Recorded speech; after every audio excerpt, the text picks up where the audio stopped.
Komið sælir áhörundu góðir og velkomnir í vötn-og-veiði.is vefsjónvarp. Við erum að velta fyrir okkur selá núna. Viðgangur hennar síðustu áratugi hefur verið með miklum ólíkindum og síðustu 5 árin má segja hún hafi náð ákveðnu toppi og hefur verið að gefa og yfir 2000 lax á hverju sumri og metviði sumur hafa verið á þessu tímabili.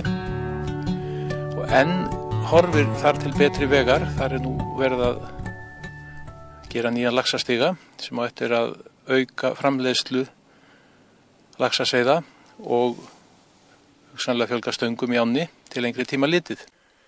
Vífill Oddsson verkfræðingur sá eini af stofnendum strengs sem ennþá þar við lýði og hann í stjórnstrengs í dag og hann bar hittan og þungan af nýjum laxastiga sem komin í Efrifossi. Vífill, segðu okkur kannski hugsunin á baku þennan stiga. Já, hugsunin á baku þennan stiga náttúrulega, upphaflega hugsunin svo að bara gera stiga þarna og ég strax 1980 þá mæli ég þennan foss og til þess að stækka uppeldissvæði árinnar því yfirleitt það sem skila mestum árangri að hafa uppeldissvæðin sem stæðst og upp úr síðustu aldamótum þá vaknaði aftur áhugi fyrir að stigagerð þarna og ég gerði þarna tillögur að steyptum stiga og áætlanir yfir hann. Síðan var raunverulega komið að framkvæmda tímanum og þá kom nú strax upp hugmynd að það væri nú bæði svona mjög gott peningalega að raunverulega fleyga stigan bara í klappirnar þarna og með þessu stóru nútíma fleygum þá þetta allt annað að vinna slíkt með stórum fleygum heldur áður með sprengitækni. Þarna raunverulega líkt dálítið eftir hólfum í venjulegum yfirfallsstiga. Þannig að þetta hólfastærðin mjög svipuð og algeng hólfastærð í yfirfallsstiga. Þetta 50 cm þrep og það bil og 30 metra hólf svona jafnaði og með þarna 6 þrepum sem mjög vel fleiguð og meitluð í bergið. Vel hefnaður stigi sem sagt. Þannig að þetta mjög vel hefnaður stigi, enda óður laxinn strax þarna upp. Það var aðili sem satt þarna yfir stigan með einhverja 2-3 tíma, fljótlega eftir að hann var opnaður og taldi milli 40 og 50 laxa sem voru þá að busla í stigan. Síðan þetta náttúrulega, þetta stóra atriði að þetta náttúrulega eins náttúrulegt og nokkuð getur verið. Það ekki steypukott þarna og þegar að flóðin í vetur verða búin að hreinsa klappirnar þá verður þetta svona eins og þetta hafi alla tíð verið þannig svona. Selár hefur verið með ólíkindum síðust árin. Orri Vigfússon formaður strengs. Hvað viltu segja það á þessari stundu? Já, ég vil segja það að það búið að vera mikill uppgangur hjá okkur í mörg herrans ár.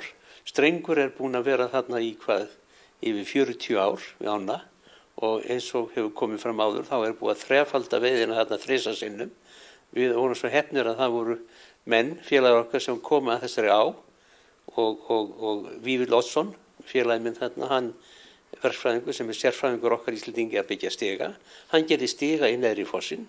Það virkaði svona vel og opnaði mikið ný búsvæði upp alla á og náttúrulegi stofninn í ánni hefur þannig fengið tækifæri til þess að dreifa sér allt og með því að hafa nógu mikla hóvarð á veiðinni, ekki að yfirkeyra ána, að þá hefur þetta dafnað allt saman mjög vel og ávinnur alltaf að fjölga þeim lögsum sem svona að sjálfbæri hluti af stofnunum þarna. Það stundu að tala að þetta sé svona gott módel hvernig eigi að byggja laxveiði á upp, myndur taka undir það? Ég myndi segja að það nákvæmlega það sem þarna skeið. Ef við öll okkar prinsip sem þarna saman komin, það að stækka búsvæðið, það að verja laxinn þannig að hann hafi frjálsræði að fara í marga lífsringi og þá þetta sem skeður að hann fjölga sér og það gleymist oft því að gamla lagi var allt það að drepa eins mikið af laxi í nógu langan tíma til þess að hámarka veiðina og ef við værum að gera það, þá væri sennilega þessi á að gefa 600 eða 700 lax á ári í stað fyrir hún að gefa 2000 til 2500 lax á ári núna. Og enn sótt fram, það komið nýlaxast í Efrifoss. Hver eru plönin í tengslum við hann? Já, plönin eru þau að hann verði formlega opnaður á næstunni, þannig að við erum þegar búin að sjá nokkra laxa þarna fara þarna upp. Við höfum flutt upp laxa talsvert fyrir ofan fossinn og látið hann hrygna þar núna síðastliðið 4-5 ár og sá lax að koma núna og hann á heima þarna upp frá, þannig að það eðlilegt að hann fari þangað. Ég ger ráð fyrir því að þetta verði þá með fullri reisn á næsta ári og ég ger ráð fyrir því að við það bætist þarna ný stöng fyrir Efrifoss og áin sem sagt verði bara, en fyrst og fremst var þetta allt saman gert til þess að auka bara stækka stofnin og auka veiðina hjá öllu þeim stöngum sem eru þarna í neðri ánni. Eins og þið vitið þá byrjum við aðeins með 4 stangir í þessari á, þannig það alltaf markmið hjá okkur að allir fái mikla og góða veiði. Hróður selár hefur farið út allan heim og þetta einhver svo mest eftirsóttasta á af fluguveiðum út allan heim. Það vilja allir koma þarna að veiða og það eru langir biðlistar af mönnum sem vilja koma þarna að veiða hjá honum. Og þetta á sem að gaf 150 laxa stundum hérna áður fyrr. Já, við erum með tölur alla götu frá 1929 sem við fundum í gömlum alþingisskýrslum og hún var sérstaklega held ég að gefa 104 laxa þegar við byggðum. Þannig að fyrst hún fór í 300 og þrefaldaðist, aftur þrefaldaðist í 900 og fyrir 2-3 árum fórum við í 2700 og nú ætlum við, ég vonast í þess að við getum aukið þetta ennþá meira þannig. Því á þessum uppáhaldsvæði þarna fyrir ofan Efrifoss ekki bara áin sjálf, heldur hliðarár sem koma inn í og það mjög spennandi og lítur út fyrir að vera mjög gott efni í búsvæði út allt þannig. Þannig að við erum mjög bjartsýnir á það að þetta muni takast vel hjá okkur í framtíðinni. Þetta alveg magna. Takk fyrir þetta, Óri.